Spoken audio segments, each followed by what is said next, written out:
बुध हुए नीच के। नवग्रहों में युवराज बुध 7 मार्च से अपनी राशि का परिवर्तन करने जा रहे हैं तथा गुरुदेव बृहस्पति की मीन राशि में प्रवेश करेंगे।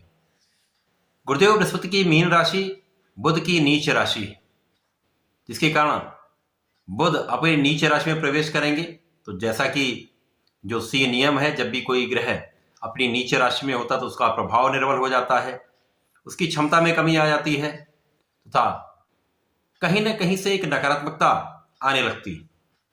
विशेषतया जो ग्रह है उसके कारक भावों में निर्बलता आ जाती है तथा वहां पर नकारात्मक प्रभाव उत्पन्न हो जाते हैं।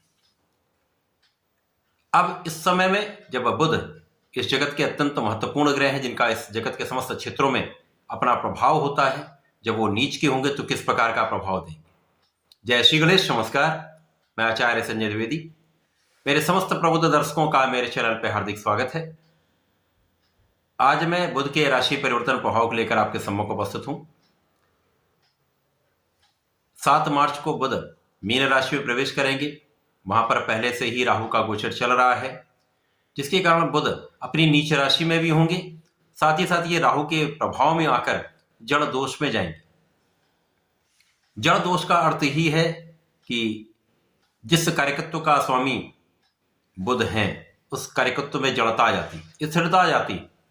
इसी प्रकार से बुध बुद्धि के कारक हैं, तो बुद्धि बल में कहीं ना कहीं न्यूनता आ जाती। इस समय में आप अपने बुद्धि का संपूर्ण उपयोग नहीं कर पाते हैं, सकारात्मक प्रयोग नहीं कर पाते। जब आपको सही निर्णय की आवश्यकता होती है, सही निर्णय नहीं ले पाते हैं तथा वाणी के कारण समस्याएं आ सकती हैं। तो ये एक गंभीर समय है जहां आपको विशेषतया बहुत सावधान रहना होता है। अब चूंकि बुध इस जगत के समस्त कार्य क्षेत्रों में अपना प्रभाव रखते हैं, चाहे वो कोई इंडस्ट्री हो, व्यापार हो, नौकरी हो, कला जगत का कोई कार्य हो, गणनाओं का कोई कार्य हो, शिक्षा से संबंधित कोई कार्य हो, तो यहाँ पर समस्त क्षेत्रों में बुध का प्रभाव संपूर्ण रूप से होता है। तथा बुध क्विक रिस्पॉन्स प्लेनेट ये अपना संपूर्ण प्रभाव त्वरित प्रदान कर देते हैं। चाहे वो अच्छा प्रभाव हो अथवा वो निर्बल प्रभाव हो, दोनों प्रभाव ये त्वरित प्रदान कर देते हैं, जिसके कारण समस्त राशियों पर इनका प्रभाव पड़ता ही है। आज मैं कर्क राशि के लिए बुध के इस राशि परिवर्तन का क्या प्रभाव मिलेगा, किस प्रकार के भाव में समस्या आ सकती है, उससे आप कैसे पार पा सकते हैं, किस उपाय से आपको लाभ प्राप्त होगा, संपूर्ण विश्लेषण मैं पूर्ण तरीके के साथ करने जा रहा हूं। क्योंकि चंद्रमा की राशि कर्क राशि है, कर्क राशि के स्वामी चंद्रमा तथा बुध का आपसी संबंध मित्रवत नहीं है तथा चंद्रमा का प्रत्येक 2.5 दिन में परिवर्तन हो जाता है। तो निश्चित रूप से ये बहुत अच्छा परिवर्तन नहीं है। यद्यपि यहाँ पर द्वादश के स्वामी तथा पराक्रमेश होकर बुध का गोचर भाग्य भाव में होने जा रहा है। यहाँ पर एक सबसे बड़ा लाभ ये मिलने जा रहा है कि जिस राशि में इनका गोचर हो रहा है, उस राशि के स्वामी की स्थिति अत्यंत प्रबल है। यहाँ पर गुरुदेव बृहस्पति 10वें भाव में होकर केंद्र के भाव में है, अत्यंत श्रेष्ठ अपना प्रभाव दे रहे, जिसके कारण ये बुध का एक निर्बल प्रभाव प्राप्त होने वाला है, वो कहीं ना कहीं बैलेंस हो रहा है। तो यहां पर जो बुध का कार्यकत्व है उस पर ही नकारात्मकता का प्रभाव पड़ेगा, नकारात्मक प्रभाव मिलेगा। अब यहां पर द्वादश के स्वामी है तथा परिश्रम के स्वामी है, जिसके कारण इस समय में बिना कारण आपका व्यय हो सकता है।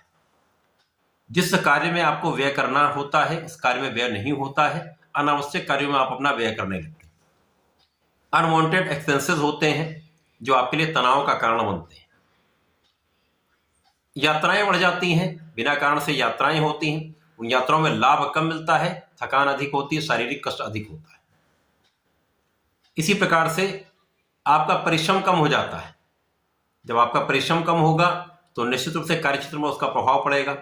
यद्यपि यहाँ पर भाग्य का कुछ साथ मिलता रहेगा, क्योंकि भाग्य के स्वामी का प्रभाव के लग्न पर भी है, तो यहाँ पर लग्न को प्रबलता मिलेगी। तो कहीं ना कहीं कार्यक्षेत्र बहुत कष्टकारी नहीं हो रहा है, परंतु यहाँ पर मन का अस्थिर होना तथा बुद्धि का सही स्थान पर प्रयोग ना होना आपके लिए कष्ट का कारण बन सकता है। इसी प्रकार से वाणी के कारण विवाद की संभावनाएं बढ़ जाती हैं। अब यहाँ पर अनावश्यक मित्र बन जाते हैं, स्वार्थी मित्र बन जाते हैं, जो आपका लाभ लेते हैं और दूर हो जाते हैं, आपको समस्याओं में फंसा देते हैं, विवादों में लगा देते हैं। ऐसे मित्रों से आपको निश्चित रूप से आप दूरी बना लेनी चाहिए। भाई बहनों के साथ आपके वाणी के कारण क्लेश उत्पन्न हो सकता है, आपसी संबंधों में समस्या आ सकती है, तो यहां पर आपको बहुत ध्यान देना होगा, वाणी पर पूर्णतया नियंत्रण रखना होगा। इसी प्रकार से भाग्य भाव में है, बुध की एक ही दृष्टि है जो 180 डिग्री पर उनकी दृष्टि का प्रभाव होगा, 3rd हाउस पर होगा, पराक्रम का भाव है। जब पराक्रम नकारात्मक कार्यों में लगने लगता है, जो आपको कार्य करना चाहिए उससे आप विरत होकर कुछ अन्य कार्य करने लगते हैं, तो यहां पर निश्चित रूप से समस्याएं बढ़ जाती हैं। इस कारण से इस पूरे समय में आपके लिए विवाद बढ़ेगा, लड़ाई झगड़े की संभावना बढ़ सकती है। इसी प्रकार से कार्यक्षेत्र में निर्बलता प्राप्त हो सकती है। जो लोग विदेश जाना चाहते हैं, विदेश जाने के योग में निर्बलता आ रही है, तो यहां पर विदेश जाने से बचना भी चाहिए, क्योंकि यहां पर कानूनी समस्याओं में डिले हो सकता है। तो यहां पर थोड़ा सा रुक जाएंगे तो आपको आगे के समय में विशेष लाभ भी मिलेगा। जब बुध का गोचर परिवर्तित होकर गुरु के साथ होगा तब आपके लिए अच्छी स्थितियां बनेगी।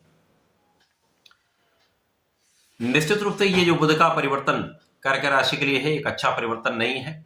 यहां पर आपको बहुत सावधान रहना चाहिए, क्योंकि चंद्रमा की राशि का जब भी कोई परिवर्तन नकारात्मक होता है तो विशेष रूप से मन को जड़ कर देता है। अब यहां पर राहु का प्रभाव भी लग्न पर है, तो मन तो वैसे भी यहां पर तनाव में रहता है। तो कुल मिलाकर कर्क राशि के लिए अच्छा गोचर नहीं है। यहां पर आपको नियमित रूप से भगवान सूर्यदेव को जल देना चाहिए। जब आप सूर्यदेव को जल देते हैं तो आपका आत्मबल प्रबल हो जाता है, आपका कॉन्फिडेंस बढ़ जाता है। तो मन के हारे हार है, मन के जीते जीत। तो जब मन आपका प्रबल होगा तो बहुत सारे कार्यों में अपने आप सफलता मिलने लगती है, आप परिश्रम करने लगते हैं, लगे रहते हैं। तो ये एक विशेष उपाय है जिसको आपको जीवन भर करना चाहिए। इसके साथ ही साथ प्रत्येक सोमवार को भगवान भोलेनाथ पर जलार्चन करें, दुग्धाभिषेक करें, दूध चढ़ाएं। साथ ही साथ यहां पर आपको निश्चित रूप से श्वेत मिष्ठान का अर्पण करना चाहिए। श्वेत मिष्ठान अर्पित करेंगे तो उस समय में जो समस्याएं हैं उनको दूर कर पाएंगे, नकारात्मकता दूर होगी, कुछ ना कुछ लाभ आपको निरंतर प्राप्त होता रहेगा, आपका आत्मबल भी अच्छा रहेगा, तो जीवन में आप प्रगति भी कर पाएंगे। तो ऐसा करके समय का लाभ लें। धन्यवाद, नमस्कार।